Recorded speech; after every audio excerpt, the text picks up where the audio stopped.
cohort orientation for direct practice children and families. So all of you should be newly admitted to the program.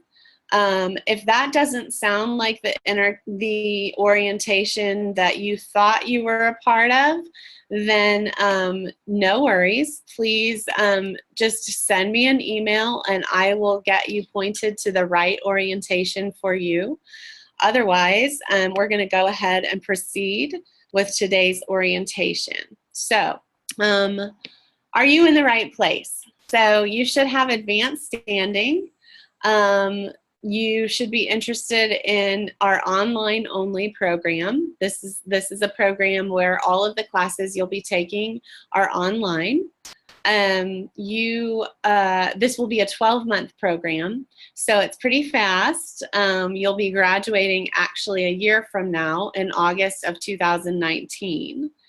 And you'll be taking 8-week intensive courses. And basically what that means is that you will take 2 classes the first half of the semester and then 2 other classes the second half of the semester for a total of 4 classes in the fall semester. But you'll only have to focus on 2 at a time, if that makes sense. And then you'll also be in a cohort. So all of these people that are on this call today will actually be students that you'll be in classes with each semester that you're in the program. So you'll really get to develop a relationship with them through interacting with them on the discussion boards and that kind of thing. Most students that are in the cohort seem to really like developing those relationships because they see it as a support system. This is a picture of your degree plan. This is the degree plan for your particular cohort, and you can see that we require 38 credits. Those of you who have already met with your advisor have probably already seen this. It's also available on the website. But it kind of lays out the different classes and the order that you'll be taking them in. And it's good to just kind of have this on hand for you if you ever have any questions about, you know, what's coming next. This kind of lays it out for you in person. I did want to point out that you will be taking a wintermester class, which is a little bit different maybe than something you've had before. Wintermester is the 2-week period that happens in between the fall and spring semesters, and so that will take place. It's kind of an intensive class, but it will take place for 2 week period in between those semesters. So that's what your degree plan looks like. As you can see, you'll also be doing a field placement in the spring and summer semesters, and I'm going to go over kind of what to expect as far as your advanced field placement goes later in the call. So you've chosen direct practice children and families, and I just want to tell you that I think that's a really commendable choice. This is really the foundation of social work practice, and so there are going to be tons of opportunities for you as you graduate and go into the field, whether you want to work in child welfare, whether you're interested in working in adoption, whether you like school social work. I think there are tons of, many possibilities. You probably have an idea of what drew you to wanting to work with children and families. And I think for most of us who have been in the social work field for a while, we recognize that children and families are really kind of the heart of our society. And so without social workers who are really dedicated to making sure that children are healthy and that they come from healthy families and they get the support that they need, then we're really, that's really our task as social workers. And that's really the foundation of what we do as social work. So, so great choice. And I think you'll really have a competitive advantage coming from our program with that focus. This is a picture of our Arlington campus. I know that many of you do not live in the Metroplex, but if you ever are around or you do live in Arlington or surrounding areas and you want to stop by, we'd love to see your face in person. We're located on the north end of campus, and our building is actually a historic building. We're located in the old Arlington High School, which was built right at the turn of the 20th century. Our dean is Dean Scott Ryan, and our associate dean is Dr. Deborah Woody. And as I introduced myself earlier, my name is Dr. Diane Mitchke, and I'm the director of our graduate programs. So one of the first things I think that is your task as a new student here is to really get connected. We have an active presence in social media on a variety of different platforms, and so go ahead and get connected with us, add us, so that you can see the updates that are happening in the School of Social Work and really be proud about what's going on here. We've got a lot going on, and we've got a lot to share about students that are doing some pretty amazing things, and we post those things on our social media platforms. We also have a UTA mobile app. This is a free app that you can download on your smartphone.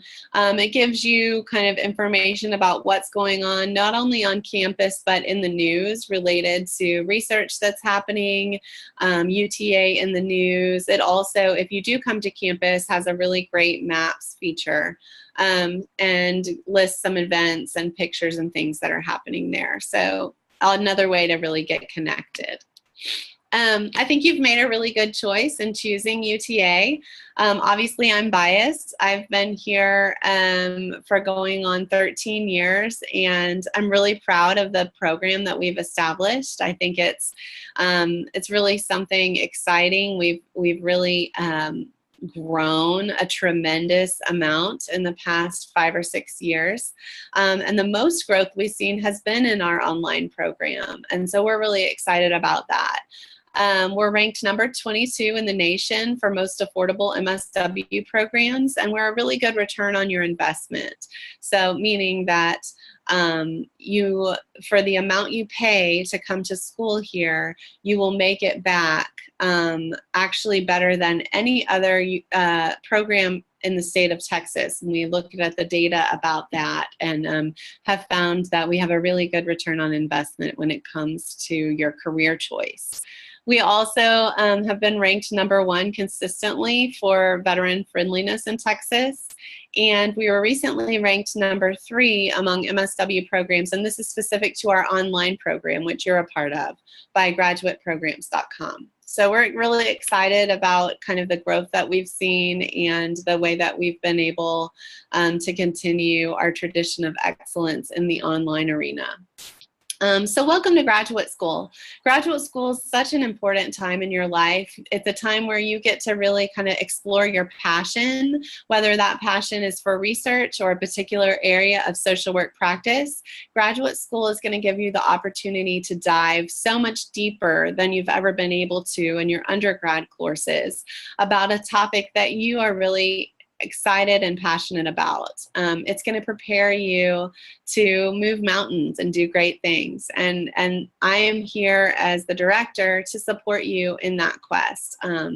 My hope is that each of you will be successful and that you'll come here to Arlington to walk across the stage, and I'll be able to shake each of your hands as you go out and begin to change the world as MSW social workers.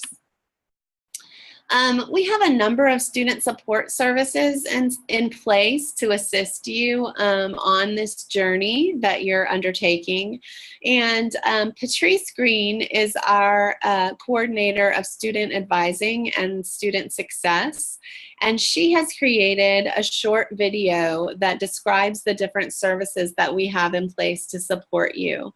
I've put a link to that video here on the screen, and I will actually, when I send you the recording of this orientation, I will send you the link as well so that you can watch the short video. It's about 10 minutes long, and it's about all the different kinds of ways that you can access support through your educational experience here at UTA, both within the School of Social Work and in the larger university community.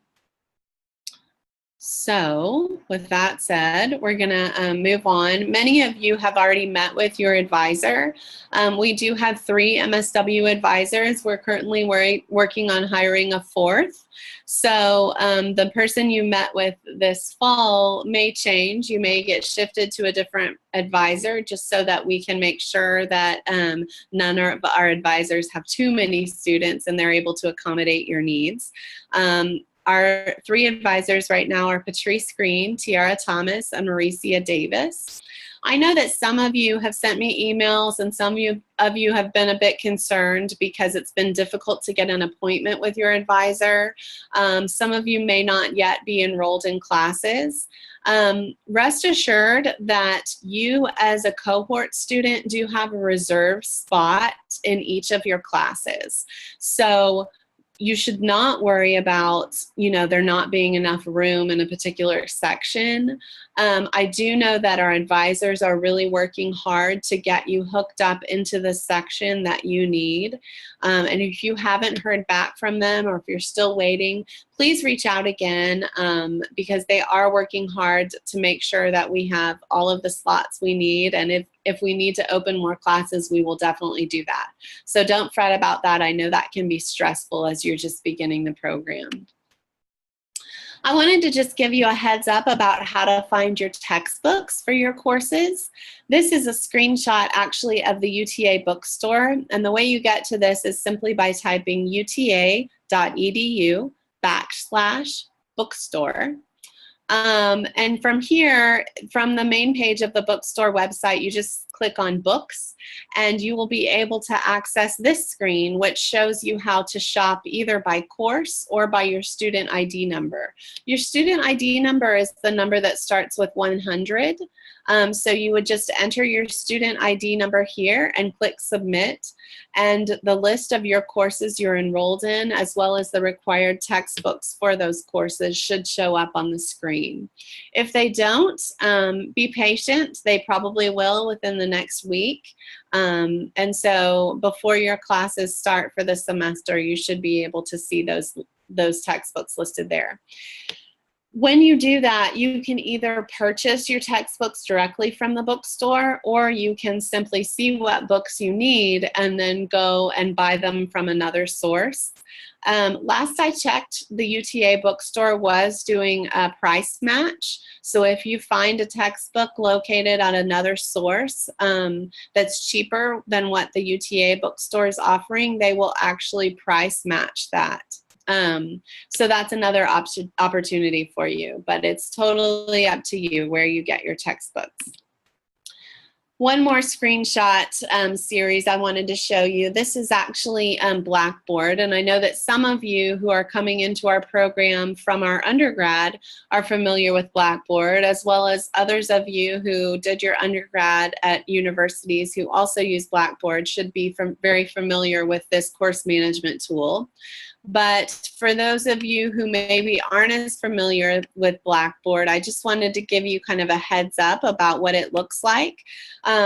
This is the student screen for Blackboard. You can see that there are a number of different resources kind of available at your fingertips for getting particular assistance. If you're new to Blackboard, there are trainings that you can link to. There's also 24/7 support for Blackboard up in the top right-hand corner of the screen. So if you ever have a question or you can't figure it out, there's a lot of resources available to you. But this is how your courses will be delivered this fall. And this is basically a screenshot of a course I taught last spring. I wanted to kind of show you what the layout looks like in case you're not familiar. But once you click on your particular course, you'll see on the left-hand side of the screen a series of different options. These are different links that will take you to different parts of the course. In the center panel is always the announcements screen. So that's where you'll see announcements from your professor. They might be video announcements, they might be text announcements, but they'll always be located there. And then your course materials tab on the left-hand side of your screen is going to be one of the most important ones, because that's where the content for your course lies. So once you click in your course on course materials, you should see a series of folders, and this contains all of the content that you'll be using in your course. Now, each course is set up a little bit differently, but in general, this is how they're structured. Within a particular course or module within the course materials, you should see a variety of different things that you can access, whether they be readings, lecture materials, links on the web, a link to the discussion board where you can discuss a particular topic with your peers, and then any additional content that your professor wanted to share with you for that particular topic. So this is kind of just an overview of what you'll be looking at in terms of how your course will be structured.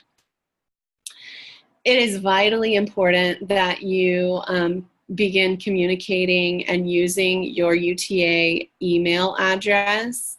If you're confused about what your email address is or don't know how to access it, please contact our Office of Information Technology at UTA. They can be extremely helpful. You can email them simply by emailing helpdesk@uta.edu. The UTA email address is how we'll communicate with you about important deadlines, about scholarship announcements, really vital information that you will need as a student.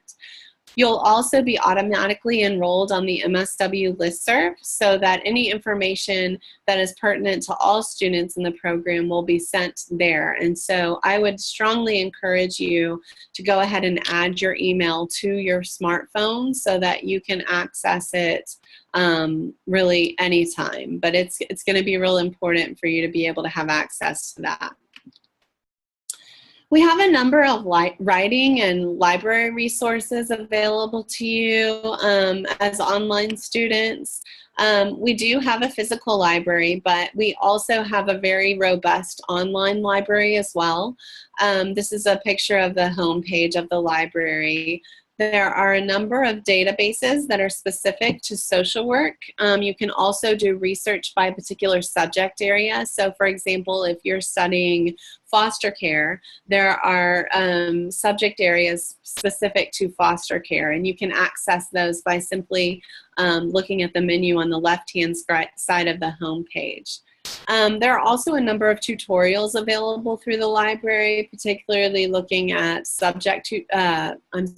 plagiarism tutorials, as well as information about using APA style, which is the type of writing style that we use here in social work. So if you ever need help with any of that, that's a really good source. We have our own librarian in the School of Social Work, and her name is Brooke Troutman. Her email address is on the screen, and she can help you if you ever get stuck and aren't sure, where to access information for a particular topic you're studying, or if you just need some help or a little bit of hand-holding getting started. She's a great resource for that. We have a university writing center that can assist you with issues related to making a writing argument, grammar, spelling, those kinds of things, conducting basic literature reviews. It's staffed by English graduate students, and they do have an online presence.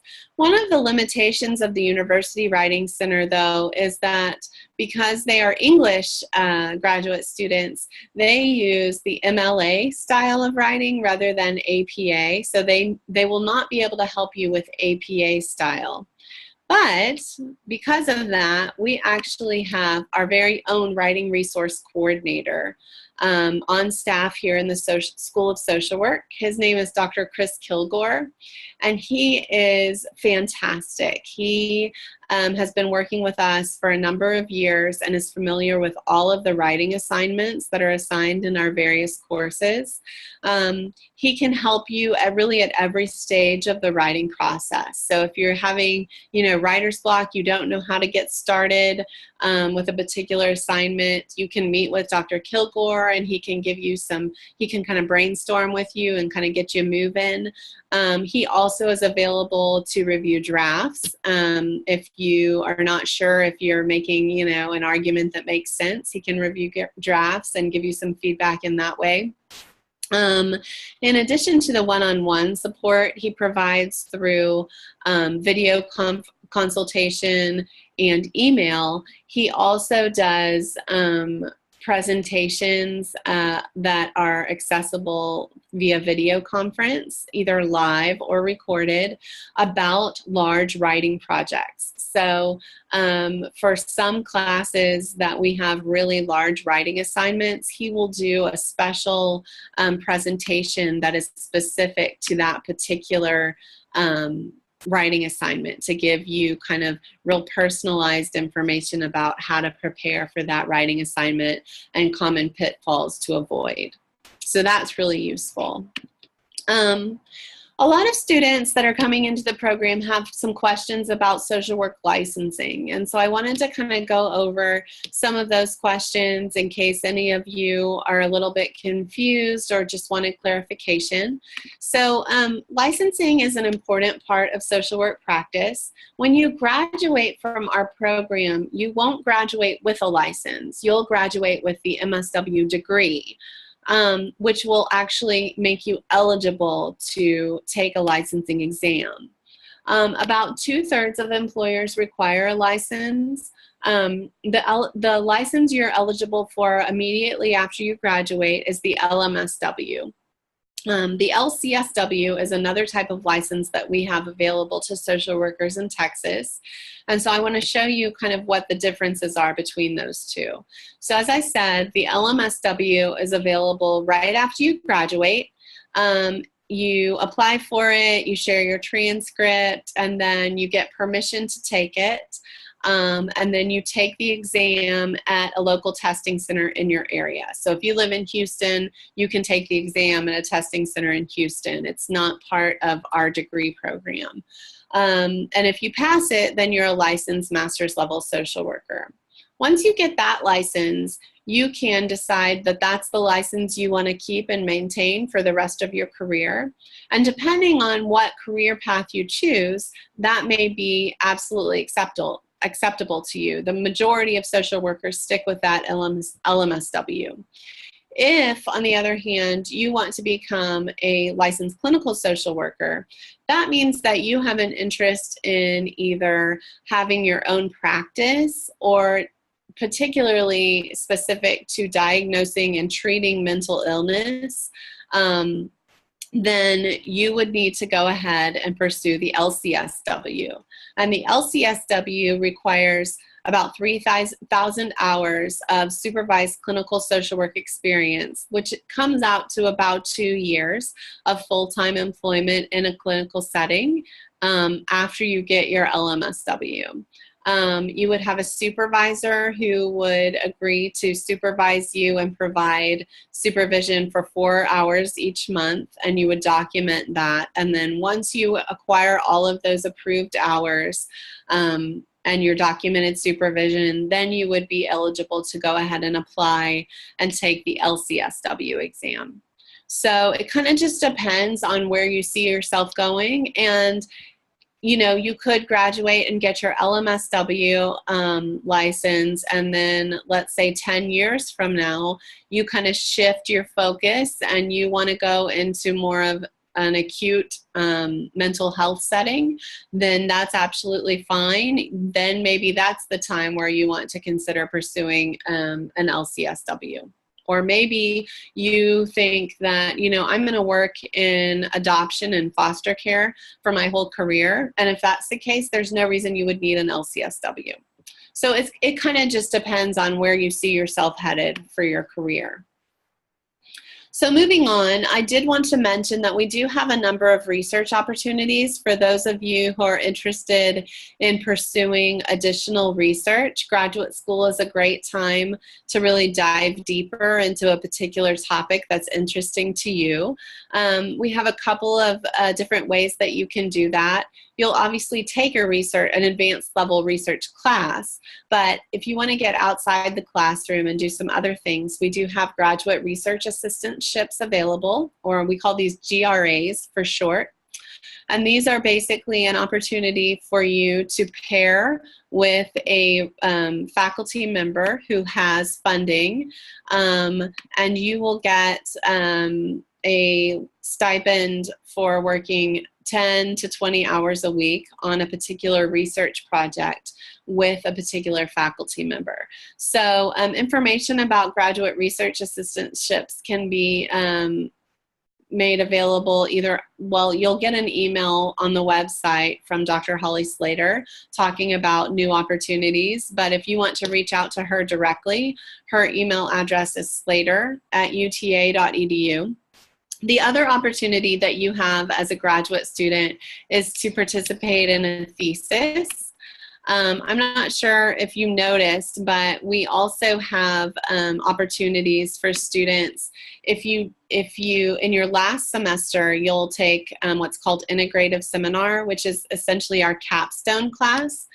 If you decide that you'd rather do additional research through a thesis, you can do that instead of the integrative seminar. And doing a thesis means that you would work directly with a faculty member on a particular area of interest to you.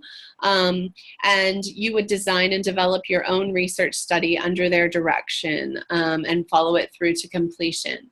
Thesis is a really awesome opportunity for students to gain some extra knowledge about an area that they're passionate about. This summer, I actually supervised, I was the chair for 3 different master's students completing their thesis this August, and they all did it successfully, and they all said they were glad that they did it. But my area of research is refugee resettlement. So 2 of the projects were looking at the experiences that Syrian refugees had in coming to resettle, and what challenges and barriers they faced after they had resettled in the United States. I had another student look at Afghan immigrants who were special immigrant visa holders and looked at the role of religion in how religion helped them cope with the stressors that happen when they resettled to the United States. And then I had a third student who was interested in food insecurity or on college campuses. So she was really interested in looking at how college campuses prepare to help students who don't have enough food, how they recognize those students and what kind of support they provide to them. So she did a study of about 20 different universities and to see what kinds of food services they had available to students who were food insecure. So you can see just from those 3 examples that there are kind of a lot of different opportunities, and we have a huge faculty who are excited to partner with graduate students, and I can assure you that there are faculty that share your same interests. So if you want to talk more about thesis and that opportunity, I would encourage you to reach out to Dr. Slater in the Office of Research, and she can really hook you up with different faculty who would be a good match for your particular area. I also want to make sure that you consider the idea of looking ahead into the future. If you are very passionate about research, you might consider doing a PhD. I know it's a lot to consider since you're just starting your master's degree, but it's something that I'd like you to keep in the back of your head.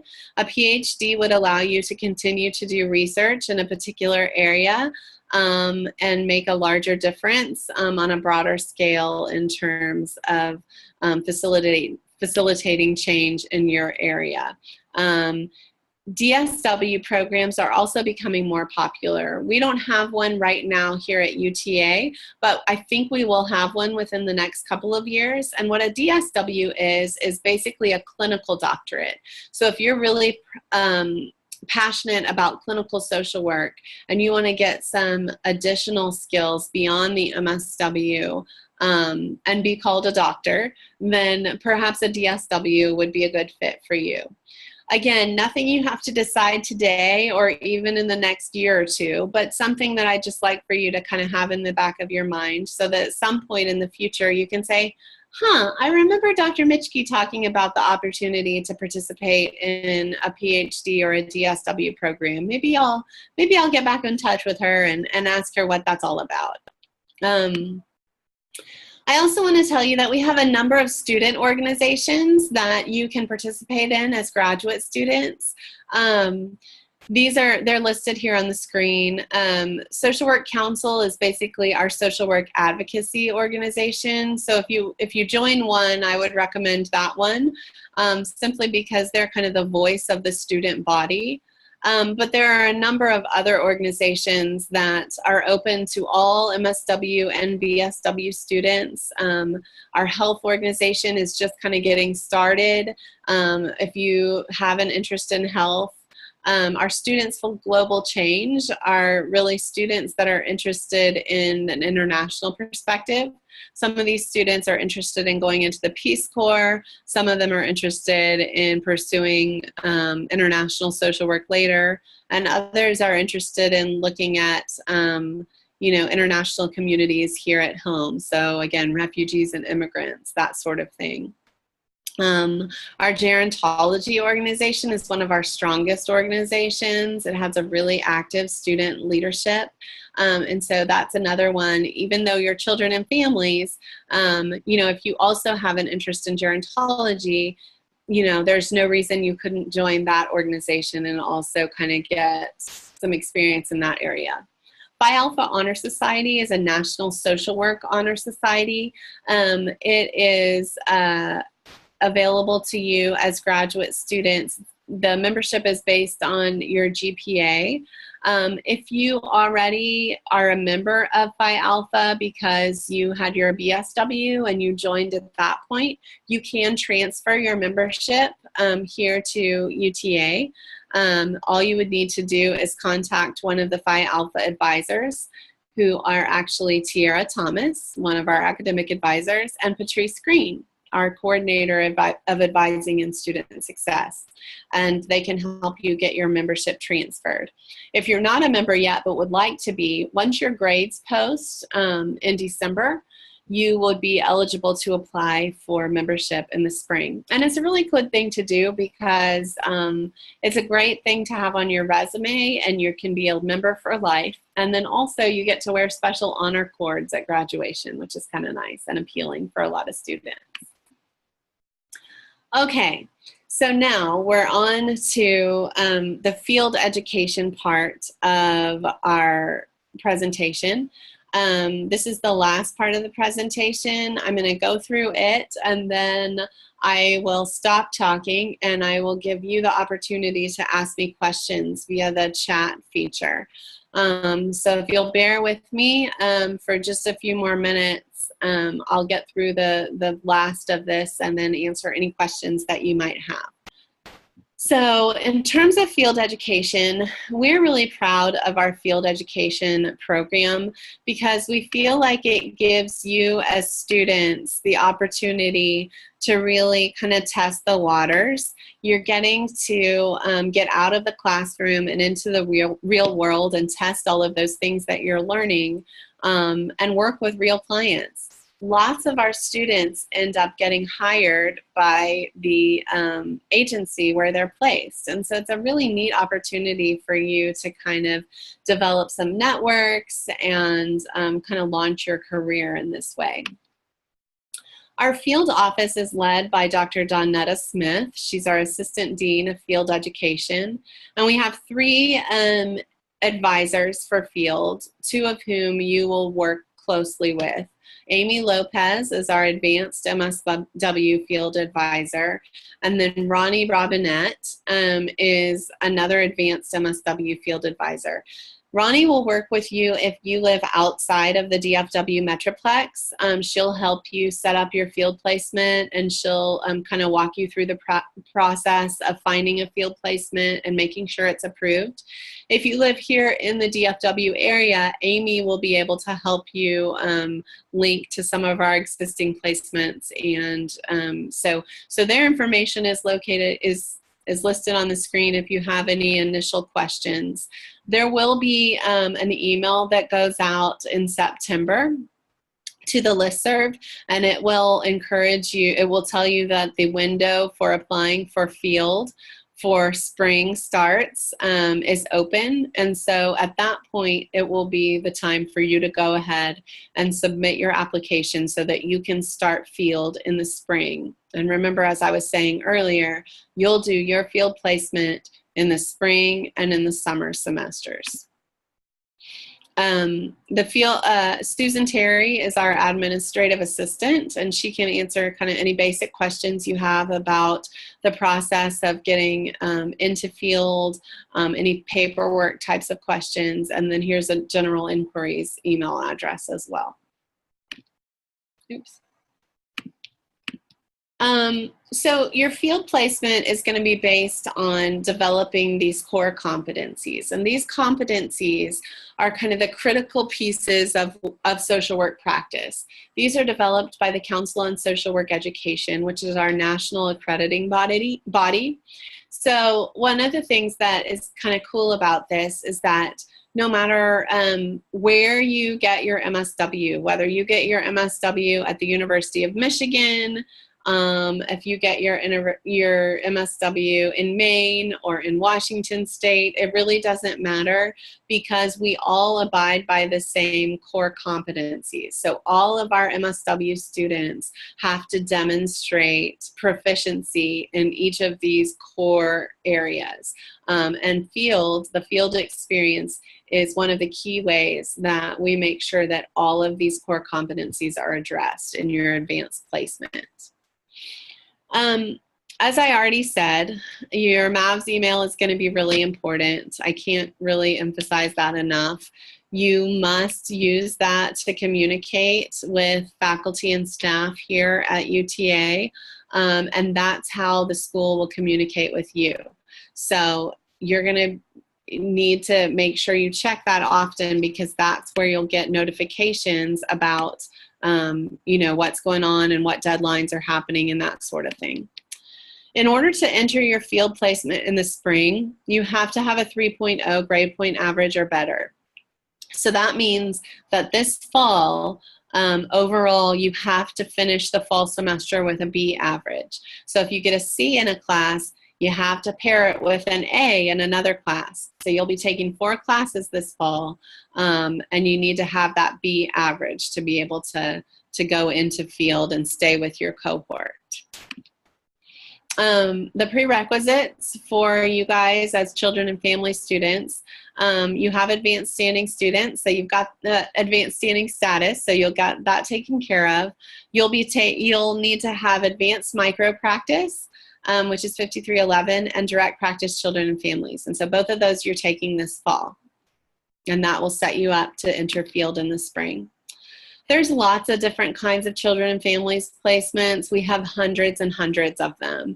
But as I was saying before, most of them involve working with children and their families in any number of settings. Schools, foster care and adoption, child protective services, any kind of family intervention services, any kind of child-directed intervention. One thing to note, though, is you will not be placed in a hospital setting. Even if you, as your career goal, want to, work in a children's hospital, for example, we save our hospital placements for our health students. So if that is news that you are surprised to hear or kind of rocks your world, then get in touch with me after the call, and we can talk about whether or not it might be better for you to do a health concentration instead. But I don't want you to be surprised that you won't be placed in a hospital setting for children and families placement. One of the things that's real important to think about in planning for field is that you begin thinking early about how you're going to balance all of the things you have going on in your life and also field. I know many of you are working, if not full-time, then part-time, and you're also juggling your classes.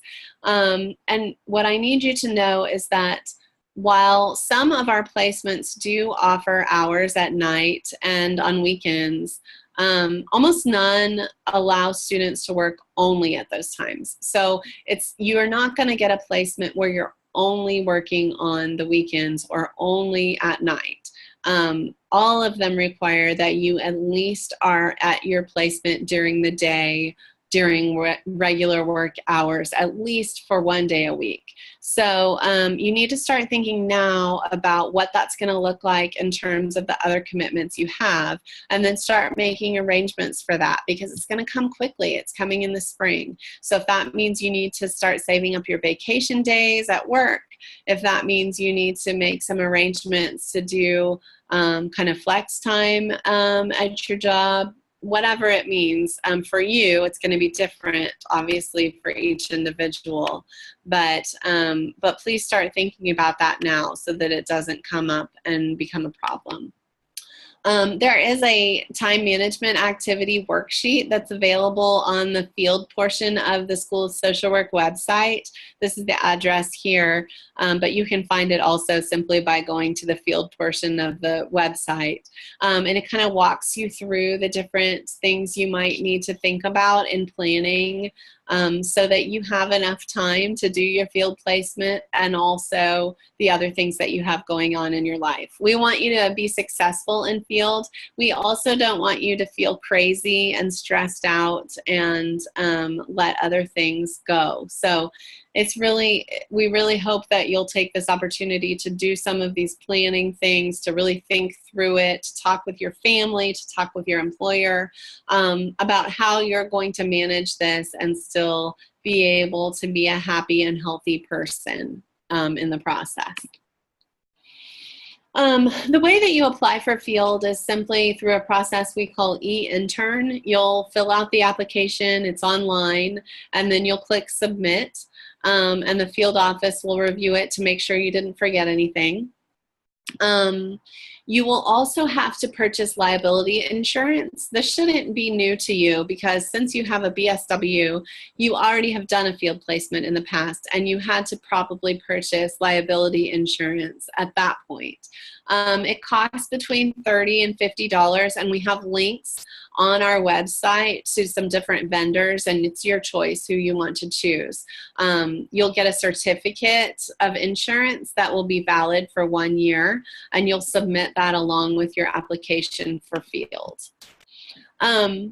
So the Office of Field Education will work with you to match you to an agency. If you are outside of the DFW Metroplex, you will also be matched with an agency, but oftentimes, depending on your location, some of the responsibility for locating an appropriate agency will fall on your shoulders. And so for information about how to actually find a placement, if you're in a more rural area, or if you're in an area where we don't have a lot of placements, existing placements, we have information all about the process for identifying potential placements on the Field Education website.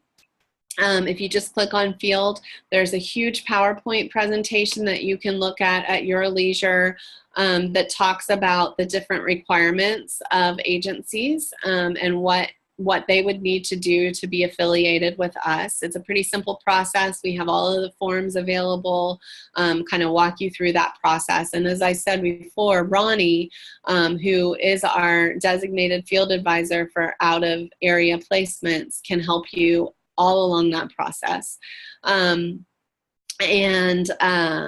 We also have available on our website a list of all of the placements that are available outside of the DFW area. So existing placements where we do have established relationships. That is a good place to start. So anyway, moving on. They will match you with an organization that fits your needs. It will be based on your specialization, so it will be based on children and families. And this is kind of what the process looks like. You'll submit your application and your certificate of insurance, and then you will be assigned an agency. You'll receive an email from the field office telling you to contact that agency to set up an interview. And then if you're accepted, the agency will then accept you within eIntern, and you will accept them in turn. Yay, end of story. If you're not accepted for whatever reason, maybe your hours didn't jive with the agency, maybe it just didn't seem like a good fit, maybe it wasn't very interesting to you, I don't know. Then you kind of start the process over again. The agency will decline you, and then you'll go back and be reassigned to a different agency. So pretty straightforward, and we'll keep that process going until you have a good placement and you feel good about it and the agency feels good about you. You'll have a field liaison who kind of serves as your mentor or your advocate, and a mediator really between you and the agency. So the field liaison is what we call an instructor of record, because they're an employee of UTA, and they're the one to actually review your midterm exam, your midterm evaluation and enter your final grade. They also will review and sign your timesheet. The timesheet is available electronically on the website as well. It will add up your hours for you automatically, so you don't have to worry about that. They're also in charge of reviewing and signing your learning contract, and like I said before, kind of serving as a mediator. So if there's ever an issue at your internship, the first person you'll talk to is your field instructor. Your field instructor is the one who actually works at the agency. And if there's a conflict or if something isn't working with you and the field instructor, then you'll reach out to your field liaison. Again, that's the person who works for UTA. And your liaison will probably work to set up a meeting with you and the field instructor so that y'all can talk about whatever the issue is. The next level would then be to use your field advisor, so either Ronnie or Amy, to help you kind of navigate whatever the conflict might be. And then if it escalates beyond that point, it would go to Dr. Smith, our Assistant Dean of Field Education.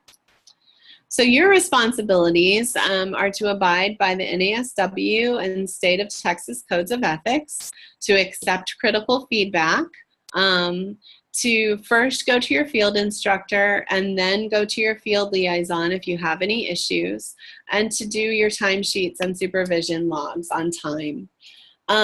You'll have links where your field instructor will be able to enter their midterm and final evaluations. And it's your responsibility just to remind them, hey, you know, I need you to fill this out for me. I need this to be submitted on time, that sort of thing. Just kind of serve as a reminder for them. And you'll also have the opportunity to evaluate your agency and what the learning experience was like for you. There are lots of important dates associated with field, and these are all on the field calendar. They're updated all the time. There's a long link here, but you can actually get this simply by clicking on the field menu on the School of Social Work website, and there's a link for the field calendar. So you can see when the application dates will open and that sort of thing.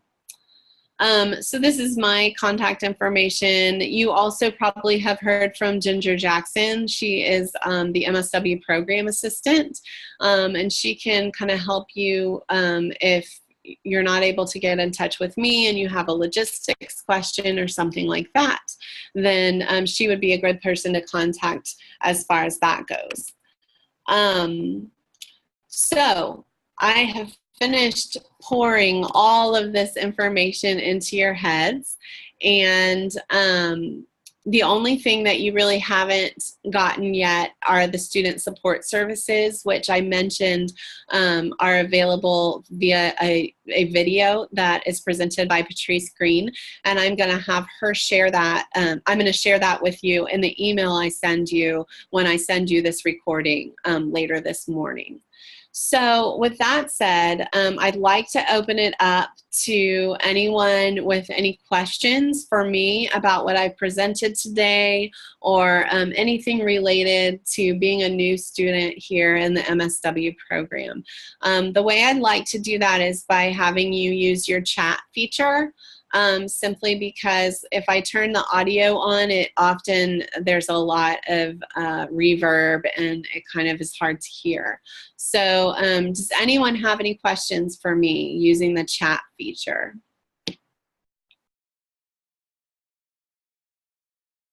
I'm just going to sit here for like 2 minutes to see if anyone wants to type anything.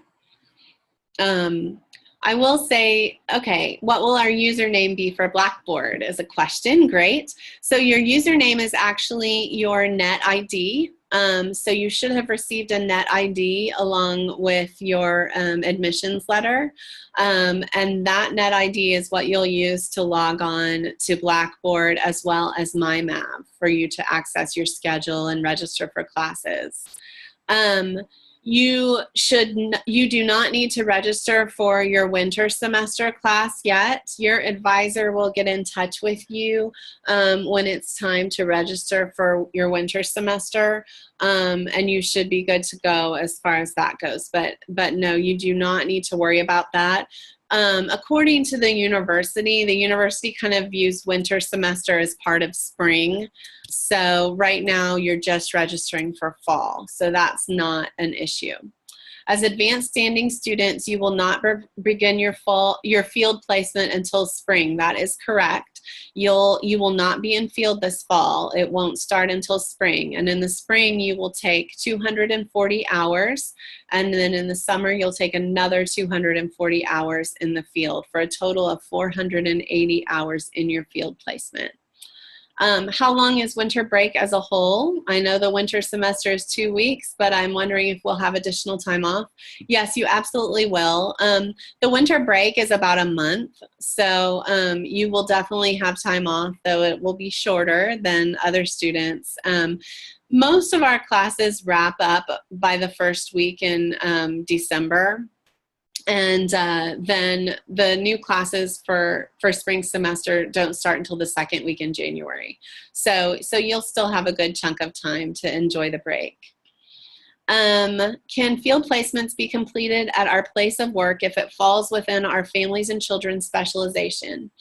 The answer is possibly. There are some restrictions about that, and so I would encourage you actually to talk with your field advisor specifically about your situation. We do have students who are able to do a field placement at their places of employment as long as they're in a different area and under a different supervisor. So there's a strong, kind of difference between their work stuff and their internship stuff. Let's see, please restate where to find the list of agencies outside of the Metroplex. Right, so if you go onto the School of Social Work's website and then you click on field, you should be able to see a whole lot of different choices in terms of different things available through the field department. And one of those is a list of out of area placements. It's actually an Excel document. So an Excel worksheet, and you should be able to see it. It's partnered with the PowerPoint presentation I was talking about how to secure an out of area placement. Is it possible to complete additional hours in the spring, for example, 300 instead of 240? The field policy is that you can carry over, I think, 20 hours. So you could potentially do up to 260 hours and carry those over, but I think that's the max. You might check specifically with your field advisor if there's some kind of issue that you need to address, but my understanding is the policy is it's a 20-hour max of carryover. What should we expect for the first day? Also, how should we prepare? So one of the recommendations that I have for you is simply to familiarize yourself with Blackboard. If you haven't used Blackboard before, I would take some of those tutorials just to get yourself familiar with it. I would set up a place either in your home or wherever you will have to do your work for this program so that you have a designated space, and maybe come up with a schedule for yourself about how you're going to dedicate, you know, time every day toward working toward your project, you know, toward your program and toward your progress in the program. One of the things that you need to know is you're really going to hit the ground running because, you know, it's an 8-week class. So that means it's going to move very quickly. You're going to have a lot of content from the very first day. And so it's just important that you stay on top of it and you develop a system for yourself where you can manage, you know, the workload. And it's going to be an adjustment, you know that, but as long as you kind of set yourself up for success, I think you'll be successful. I need you to know, though, that if you do start having issues, you have struggles, you are, you know, feeling like you can't manage it, you need to reach out to your academic advisor or to me as the program director, so that we can get you the support that you need to be successful, because that's really our job here, is to make sure that all of you who are starting the program are successful in completing the program. But I can't help you unless I know that there's an issue. So please reach out to me so that I can help you. Let's see, if we cannot find a field placement, can we look for one ourselves? So yes, absolutely. So if you have a place in mind that you think would be a great field placement, you can definitely pursue them. I would encourage you to look at the information that's available on the website in terms of how to get an agency affiliated, because there's a process for doing that. But if you have a place in mind and they have an MSW social worker that's willing to supervise you, the social worker has to have at least 2 years of experience as a minimum. And it has to be a placement that would fulfill the needs of a children and families placement, then absolutely we can explore that option. And that would be something to explore in collaboration with your field advisor, who can help kind of guide that process along. Does our GPA transfer over from undergraduate studies, or does it start over? It starts over. You have a clean slate. So you have, right now you have a 0.0 GPA, and your GPA, you'll be earning grade points as you begin the program. So your first GPA will post in December. When it comes to liability insurance, if we're professional social workers already, do we get student insurance or professional policy? I think you need student insurance, but I am not 100% positive about that. So that's probably a better question for your field advisor, because I don't think a professional policy will cover you as a student, but it may. So sorry, I don't know the answer to that. Please reach out to your field advisor for that one. Lisa says, hospitals are definitely off limits with this concentration. I've seen Children's Herman Memorial in Houston on the existing field list. So my understanding is that hospital placements have been reserved for health students.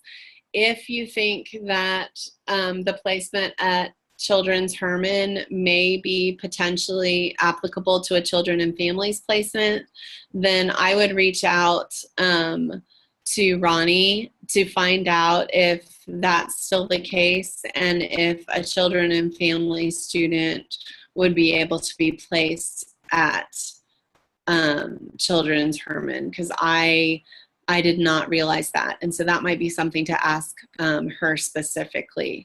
I know that we don't place children and family students at Children's Hospital here in Dallas or in Fort Worth for sure. Martha says, I may have missed this, but will be required to check into class at specific times during the day? You will not. Our classes are what we call asynchronous, meaning that you can access them at your convenience. You won't have to log in at a particular time and participate in a live discussion, for example. Your professor may offer live times for, office hours and things like that. If you need help, there may be group office hours. And then you may have group projects where you would have to meet up, in real time with your group members. But as far as class sessions, no, those will be done, on your own time during the week that they're assigned. If we decide to come to campus for resources, do we need to obtain a student ID card? So if you are here locally in the area, you are welcome to get an ID. You would get one of those at the university center, and that would give you access to the physical library as well as the Maverick Activities Building, basically our on-campus gym. If you don't plan to come to campus, there's no really reason for you to have to get a student ID card. So that's kind of up to you, but you're welcome to. Aside from textbooks, what will we need? Will we need to purchase any online homework? No, the only purchase you'll need to make is your textbooks and your liability insurance once you start the field program. You also need to make sure that you have a working computer. Obviously, you're in an online program, so you need access to a computer that works well and consistently. So if you don't have that, that would be something to get. Let's see. Will class materials like the syllabus be available on Blackboard before the first day of class, or do we have to wait for classes to start to view that? So they have to be available the first day of class, but they may be available sooner. It depends on your professor. Some professors will post their materials and their syllabus up to a week ahead of time. Others wait until the day that classes start. Professors really are only obligated to post them the day that classes start. So if you want to get a jump on purchasing your textbooks, though, you can go the route of logging into the bookstore and going ahead and getting your books that way. So at least you would already have your books. Where is the field list? So it sounds like several of you are having questions about how to access the resources I mentioned in field that are available on the field website. So what I'll do is when I send this recording out, I will go ahead and also send the link to the resources that I mentioned as far as out-of-area placements and how to set up those affiliation agreements if you have questions about that, just to make it easier for you. Can we access student ID from the UT in Houston? I'm not sure what that means. Patrina, can you clarify what your question? I'm not sure what that means exactly. But your UTA ID is specific to the University of Texas at Arlington. So while we are part of the UT system, we're our own unique institution. So if you have, affiliation with another UTA branch, you would, we are kind of our own institution. So we have our own systems in place as far as that goes. I hope that answered your question. I'm not really sure. Oh, I answered the question. Good. Awesome. Okay. So if you have any other, I'm going to wrap this up in the interest of time. I don't want to take any more of your time than you've already given me. I want to thank you all for your attention. I hope that the technology worked okay for you this morning. I'd had some problems with some previous orientations, and I think that using the screenshots worked better than having you try and follow me navigate the website. I think that we were able to kind of prevent some of the lag that I've seen in previous orientations. But I just wanted to welcome you to the program. I am just thrilled that you chose UTA. I'm excited that you guys are starting here this fall. And I want you to know that I am here to help you and facilitate your transition into graduate school. So if you ever have a question, a concern, just a comment, please email me, reach out to me. I am happy to meet with you via video conference like this or talk with you on the phone because I want your experience to be a good one. I am thrilled that you're here. So thank you so much, and I'm excited that you'll be starting UTA this fall. Have a great day, everybody.